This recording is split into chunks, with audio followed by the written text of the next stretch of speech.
Assalamualaikum warahmatullahi wabarakatuh. Perkenalkan, nama saya Kartika Maharani Putri, mahasiswi Institut Agama Islam Negeri Palangkaraya, Fakultas Tarbiyah dan Ilmu Keguruan, Prodi Pendidikan Agama Islam dengan NIM 2011110281. Di video kali ini saya akan mereview materi mengenai Islam, cadar, jilbab, dan burqa pada mata kuliah Studi Agama Kontemporer yang mana diampu oleh Bapak Surawan MSI. Pada materi Islam, cadar, jilbab, dan burqa, saya akan menjelaskan mengenai yang pertama, fenomena hijab, dan yang kedua, pengertian cadar, jilbab, dan burqa. Yang ketiga, sejarah hijab dalam tradisi. Yang keempat, hijab dan Islam. Dan yang terakhir ialah problematika hijab dalam Islam. Baiklah, di sini saya akan menjelaskan materi tentang Islam, cadar, jilbab, dan burqa. Poin pertama, terdapat fenomena tentang hijab, yang mana pada zaman Zahiliyah, perempuan Mesir kuno telah mengenakan pakaian penutup sejenis hijab untuk menjaga kehormatan mereka dari mata lawan jenisnya. Demikian halnya wanita Persia, Yunani, dan Romawi kuno. Mereka telah menggunakan pakaian tertutup ketika keluar di ruang publik untuk menghindarkan diri dari kejahatan.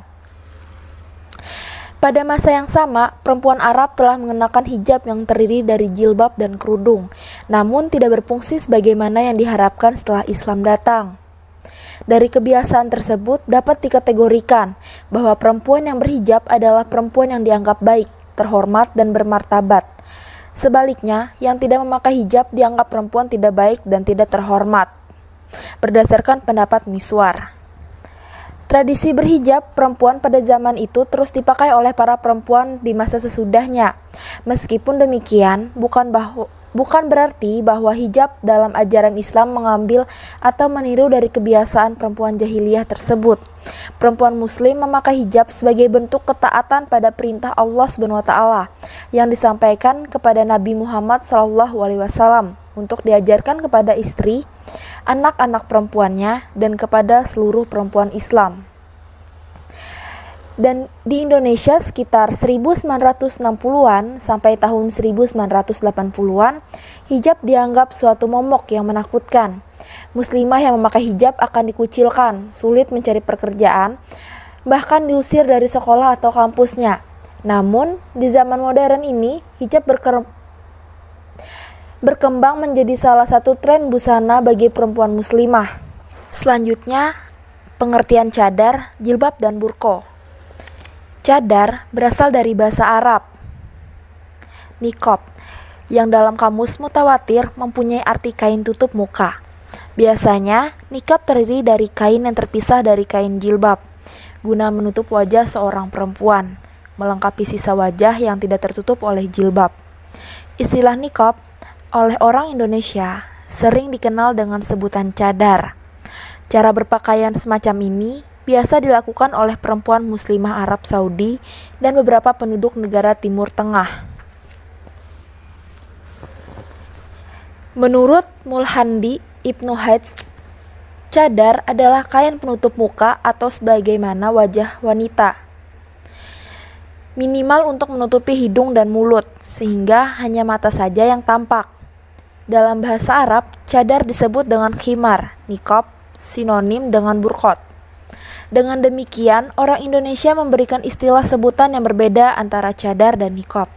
Cadar sebagaimana yang telah dijelaskan oleh Mulhandi, sedangkan niqab adalah pakaian perempuan yang menutupi bagian wajah, kepala sampai jidat, hingga yang nampak hanya matanya saja. Sedangkan pengertian jilbab, secara bahasa jilbab berasal dari bahasa Arab jalaba, yang maknanya menutup sesuatu dengan sesuatu sehingga tidak dapat dilihat auratnya. Secara istilah, jilbab adalah busana atau pakaian wanita muslimah yang menutupi seluruh bagian-bagian tubuhnya, dari kepala hingga telapak kaki. Sedangkan burqa merupakan kain transparan atau perhiasan perak yang menutupi bagian muka kecuali dua bola mata. Al-burqa mirip seperti uspur, yaitu kain yang dikenakan perempuan untuk menutup wajahnya. Bentuk jamaknya adalah baraki. Menurut El-Guindi, burqa merupakan selembar kain segi empat dari muslin putih transparan yang dikenakan di bawah mata, menutupi bagian bawah hidung dan seluruh mulut serta dada. Selanjutnya, poin ketiga, sejarah hijab dalam tradisi. Intelektual kontemporer, banyak sekali tuduhan-tuduhan tidak penting terhadap Islam yang datang dari orang yang tidak bertanggung jawab. Seperti halnya, mereka menuduh hijab dan cadar berasal dari budaya perempuan yang jauh sebelum Islam masuk, tepatnya di masa jahiliyah. Kemudian berlanjut warisan jahiliyah ini ke orang muslim di abad berikutnya, khususnya setelah masa Nabi. Mereka sangat pandai berusaha menghantam beberapa ajaran Islam, seperti mencari sejarah lahirnya cadar atau beberapa ajaran Islam, mencari sejarah lahirnya cadar atau beberapa tradisi masyarakat tertentu yang dikaitkan ke masalah syariah, agar menggoncang pembahasan yang telah ditetapkan oleh ulama sebagai ahlinya, di mana cadar wanita bisa jadi berasal dari tradisi masyarakat selain Arab. Bisa pula wanita bercadar sudah menjadi tradisi masyarakat Arab jahiliyah, baik untuk membedakan antara wanita merdeka dengan budaya sahaya, atau terdapat maksud lain. Namun, fenomena perbedaan asal-usul wanita bercadar tidak penting dijadikan perdebatan, apalagi sampai mengancam agama dan mencaci masyarakat tertentu. Permasalahan cadar terlepas dari mana asal-usulnya sudah menjadi pembahasan ulama klasik bahkan dari masa Nabi Muhammad SAW. Poin selanjutnya, hijab dan Islam. Menurut Shihab dalam surah Al-A'raf ayat 22 yang mengisyaratkan, Adam dan pasangan tidak sekedar menutup aurat dengan selembar daun, tetapi daun di atas daun, sebagaimana dipahami dari kata syakshifa. Hal tersebut mereka lakukan agar aurat mereka benar-benar tertutup, dan pakaian yang mereka kenakan tidak menjadi pakaian mini atau transparan atau tembus pandang.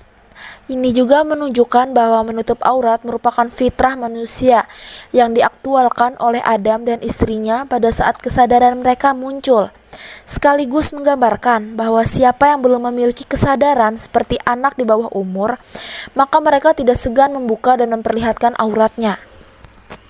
Dan berbicara tentang sejarah, maka kita akan berbicara tentang hal yang terjadi di masa lampau. Apa saja sejarah munculnya jilbab di zaman lampau hingga dimodifikasi oleh umat di zaman modern. Munculnya pakaian tertutup bukan dari tradisi orang Arab, seperti banyaknya anggapan beberapa orang. Namun, pakaian tertutup atau jilbab muncul setelah adanya Islam dan menurunkan perintah memakai jilbab. Pada masa jahiliyah dan awal masa Islam, wanita di Jazirah Arabia, mereka memakai pakaian yang pada dasarnya mengundang kekaguman pria, di samping untuk menapik udara panas yang merupakan iklim umum padang pasir. Memang terkadang mereka juga memakai kerudung, hanya saja kerudung tersebut sekedar diletakkan di kepala dan biasanya terulur ke belakang, sehingga dada dan kalung yang menghiasi leher mereka nampak jelas. Dan selanjutnya, problematika hijab dan Islam. Di masa era kontemporer seperti sekarang ini, wanita bercadar dan burqa sering sekali dibicarakan di berbagai ruang media dan penyebaran pandangan negatif tentangnya, terutama bagi sebagian kalangan yang berprasangka negatif terhadap Islam. Namun, di sisi lain ada banyak kalangan yang memberikan support atau dukungan penuh kepada wanita yang memakai cadar. Adanya anggapan cadar, radikalisme, dan terorisme mempunyai kaitan satu sama lain. Hal ini merupakan stigma yang dibangun masyarakat dalam mengartikan keberadaan cadar di dalam kehidupan mereka. Durkheim berpendapat bahwa salah satu hukuman sosial yang stigmatis yang merupakan tanda-tanda konkret dalam hal di mana masyarakat mengapresiasikan ketidaksetujuan, celaan dan kekuatan tatanan moral di dalam kehidupan masyarakat, kita sudah pasti banyak kita temukan berbagai macam stigmatisasi. Goffman menyebutkan bahwa ada 3 tipe stigma yang diberikan terhadap seseorang, yaitu yang pertama, stigma yang berhubungan dengan kecacatan pada tubuh seseorang, yaitu cacat fisik. Yang kedua, stigma yang berhubungan dengan kerusakan-kerusakan karakter individu, misalnya orientasi seksual seseorang LGBT.